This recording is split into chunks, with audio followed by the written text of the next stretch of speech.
মাঠে চমক আনা এবং ফুটবলকে আরও এক ধাপ উপরে নিতে বাফুফে নির্বাচনের সভাপতি পদের লড়াইয়ে ঘোষণা দিয়েছেন তাবিথ আউয়াল। ঐক্যমতের প্যানেল হবে কিনা তা পরিষ্কার না করলেও আগামী ২৬ অক্টোবর প্রতিদ্বন্দ্বিতাপূর্ণ নির্বাচন দেখতে চান তিনি।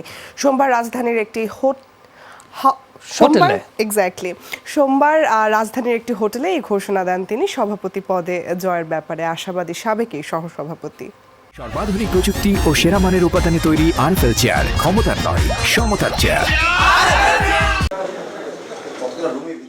দীর্ঘ ১৬ বছর পর ফুটবলে অনুষ্ঠিত হতে যাচ্ছে সালাউদ্দিনবিহীন নির্বাচন। তাই তো প্রশ্ন এখন, কে হতে যাচ্ছেন বাফুফে নতুন বস?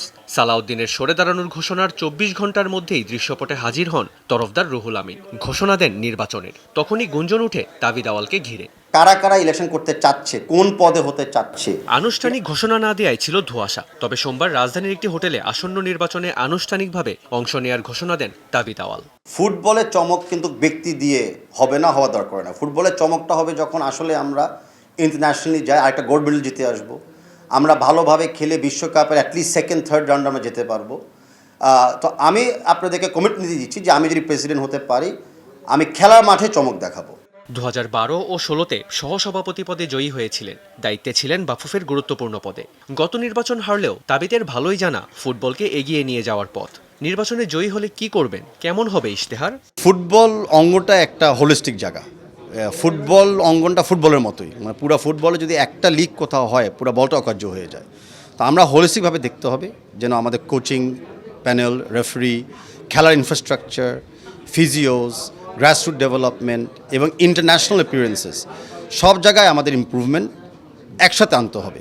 এর মধ্যে তরফদার রুহুল আমিনকে সমর্থন দিয়েছেন বিএনপি নেতা ও সাবেক অধিনায়ক আমিনুল হক। গুঞ্জন আছে আসতে পারে আরও কয়েকজনের নাম। এখন প্রশ্ন হচ্ছে, ঐক্যমতের কোনো প্যানেল হতে যাচ্ছে? আর না হলে নিজ দলের সমর্থন পাবেন তো তাবিথ?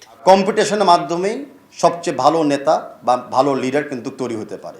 কম্পিটিটিভ নেচারের মাধ্যমে ইলেক্টেড হয়ে আসা, যেখানে আমি তখন বুঝবো, যদি আমি হতে পারি, যে বুঝবো যে না, আসলে ক্রীড়াঙ্গনের ম্যান্ডেট আমার উপর আছে অ্যান্ড ক্রীড়াঙ্গনের সাপোর্ট আমার উপর আছে। আমিনুল হক সাহেবকেও যদি আপনি আমার মতো একটা দলের ভিতরে বন্দি করে রাখেন, সেটা আমি মনে করি না শোচনীয় হবে। এখন কে কোন পরিচয় দিয়ে কাকে সাপোর্ট করছে, এটা আমি মনে করি তাদের ইন্ডিভিজুয়াল জায়গাতেই সীমিত রাখা ভালো। নির্বাচন মানেই নানা সমীকরণ।